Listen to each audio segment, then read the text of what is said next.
이번엔 민주당 소속입니다. 당권주자 8명의 경쟁이 본격적으로 시작됐죠. 이른바 어대명 기류 속에서 이재명 의원이 집중 공격을 받는 모양새인데요. 특히 이 의원의 사법 리스크가 주요 쟁점으로 부상했습니다. 국민의힘에서도 관중평을 내놨는데 이 의원이 당대표가 되면 지지율 상승의 비단 주머니가 될 거라고 기대감을 내비쳤습니다. 관련 내용을 조익신 멘토가 정리했습니다.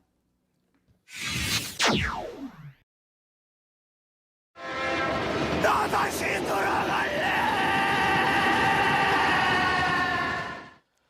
폭주 기관차를 세우겠다. 민주당 대표 경선에 도전한 30의원의 일성이었죠. 위기의 경고음을 듣지 못하고 폭주하는 기관차를 세우기 위해 철길에 뛰어들겠습니다. 서 의원이 다시 돌아가고 싶은 민주당. 바로 DJ 정신이 깃든 민주당입니다. 김대중 선생의 비서로 시작을 했는데 그때부터 배우기 시작해서 오늘까지 이르렀습니다. 예. 전 민주당으로부터 가분한 혜택을 받았죠. 그 민주당 정신이 지금 살아 있어야 되는데 그게 지금 시들어가고 있다 생각합니다. 이걸 바로잡지 않으면은 민주당은 큰일 난다고 생각합니다. 이른바 이재명의 민주당. 언로가 꽉 막힌 개인의 사당으로 변하고 있다 지적을 했는데요.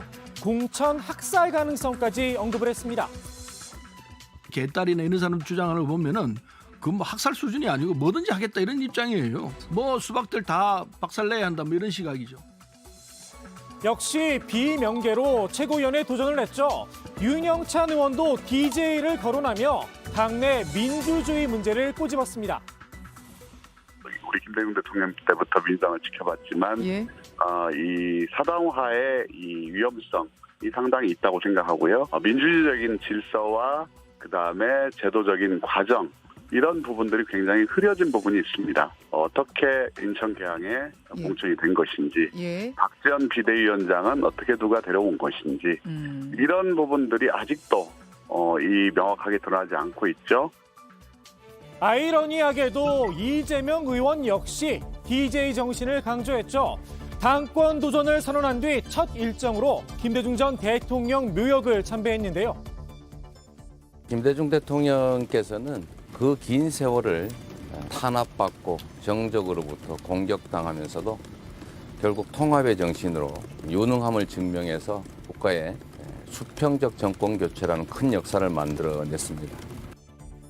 이 의원이 DJ 정신을 앞세운 이유, 이 의원의 발언을 조금만 곱씹어보면 알 수 있을 듯합니다. 먼저 DJ에 대한 탄압과 공격, 이 의원에 대한 검경 수사로 치환이 됩니다. 그리고 통합의 정신, 그럼에도 이재명 중심으로 뭉쳐야 한다는 거겠죠. 여기에 수평적 정권 교체, 결국 차기 대선 후보는 자신이다 선언한 겁니다. 이 의원의 당권 도전, 결국 대권을 위한 선택이란 건데요. 이 의원의 행보는 DJ의 길이 아닌 이회창의 길이다. 날선 비판이 따라붙었습니다. DJ 대통령은 어떻게 했습니까? 대선 패배 이후에 정계 은퇴를 선언하고 해외로 나가셨습니다. 이회창은 어떻게 했습니까? 대선에 패배했음에도 불구하고 본인이 제왕적 당 총재를 계속해서 함으로써 다음 선거에서 또 패배했습니다. 우리 국민들이 봤을 때는 패배한 사람이 취할 행동이 아니라고 봤던 겁니다. 국민과 멀어졌던 것이죠. 노무현 전 대통령과 정치를 함께했죠. 강병원 의원은 민주당이 돌아가야 할 곳으로 노무현 정신을 언급했는데요. 이 의원의 인천 개항을 출마에 이은 이번 당대표 도전, 노무현 정신에 어긋난다 목소리를 높였습니다. 당을 위한 헌신이 아니라 권력욕일 뿐이란 겁니다. 이 노무현 대통령께서 이 안전한 종로 지역구를 등지고 부산으로 다시 내려가서 지역구도 타파를 위해서 헌신하셨을 때 그때 헌신이란 말이 맞는 것이지 지금 이재명 의원이 걷고 있는 것은 권력에 대한 욕망이기 때문에 저는 그것을 절대 반지를 갖고자 하는 갈망이라고 표현한 것입니다. 역시 당대표에 도전한 박용진 의원도 노무현 정신을 소환했습니다. 이른바 어대명 기류. 자신이 깨겠다 자신을 했습니다. 노무현은 주눅들지 않았습니다. 어대명이라고 하는 절망적 체념, 또 다른 패배로 가는 낡은 길이 아니라 국민이 기다리는 이 넓은 광장, 국민이 기다리는 승리의 광장으로 당원 동지 여러분 국민 여러분과 함께 나가겠습니다. 비명계에선 어대명이 아니라 어기명. 어차피 기소될 이재명이라면서 사법 리스크도 강조하고 있는데요. 서른 의원은 각종 의혹을 줄줄이 읊기도 했죠. 대장동도 보더라도 지금 구속되는 사람들이 다 자신이 아주 측근들이었습니다. 자기가 부하들이라고 하시는 사람들이죠. 그리고 뭐 성남 FC 후원금 문제, 이렇게 객관적으로 누가 보더라도 그 문제 심각하겠네 라고 나오는 것이 엎드리지 않는 이야기입니다. 변호사비 대납 문제, 안 맞아요. 아직 안 맞아요. 이재명이 갖고 있는 지금 재산 상태하고 변호사 비용이 들었을 거라고 보이는 비용하고 아직 안 맞기 때문에 누가 봐도 지금 누가 대납했을 것이다. 이재명 의원은 검경이 선무당 구타듯 수사를 하고 있다면서 사법 리스크 논란을 일축했었는데요. 꽹가리를 치고 온 동네에다 소문을 내는 게 주 목적인 것 같습니다. 이게 지금 구타는 무당인지 수사하는 검경인지 잘 모르겠어요. 국민의힘이 고발하고 그에 동조해서 검경이 수사를 하고 그걸 무슨 사법 리스크라고 그러고.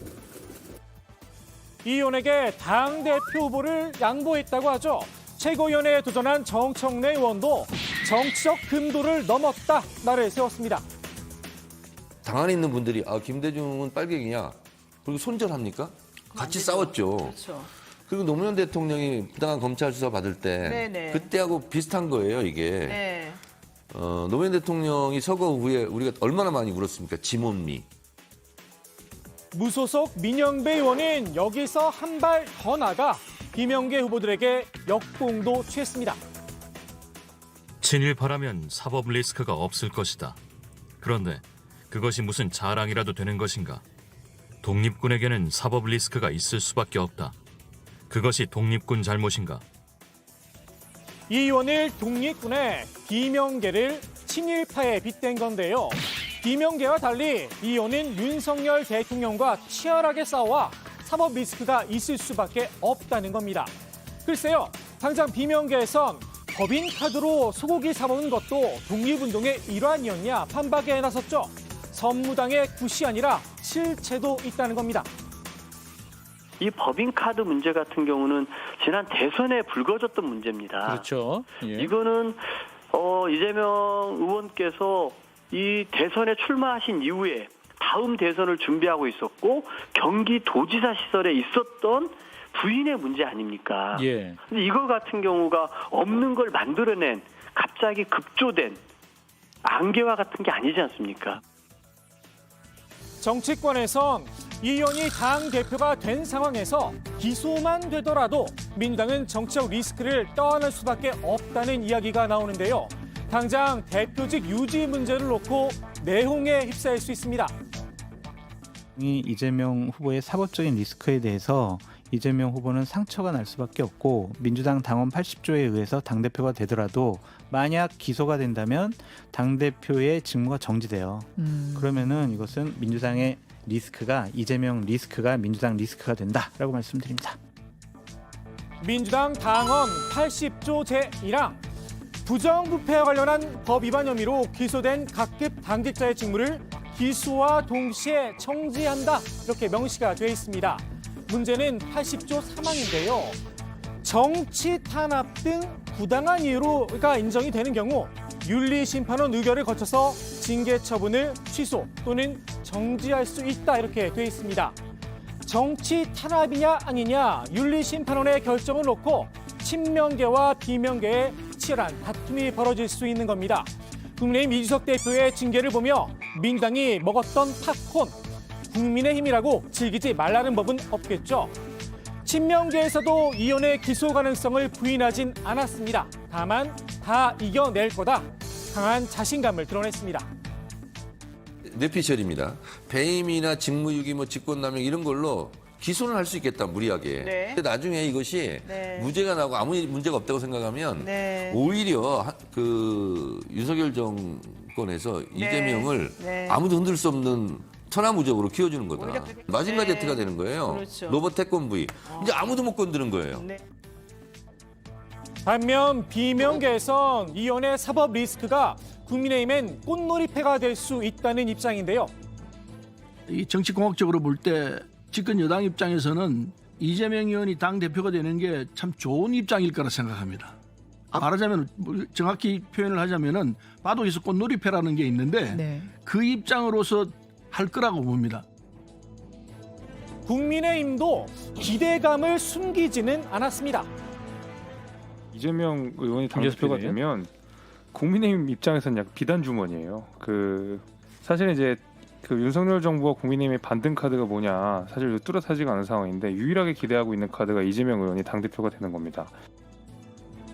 굳이 사법 리스크가 아니더라도 이 의원이 가진 기존의 흠결만으로 충분히 무지개 반사를 시전할 수 있다는 겁니다.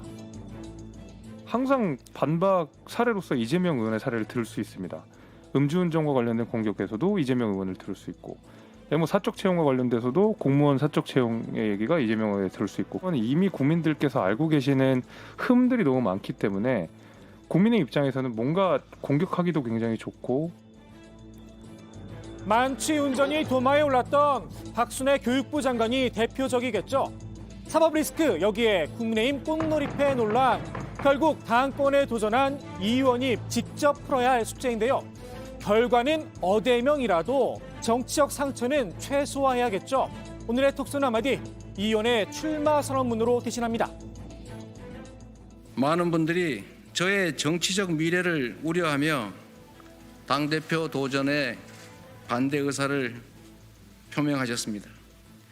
저 역시도 개인 정치사로 보면 위험한 선택이라는 것 너무 잘 압니다.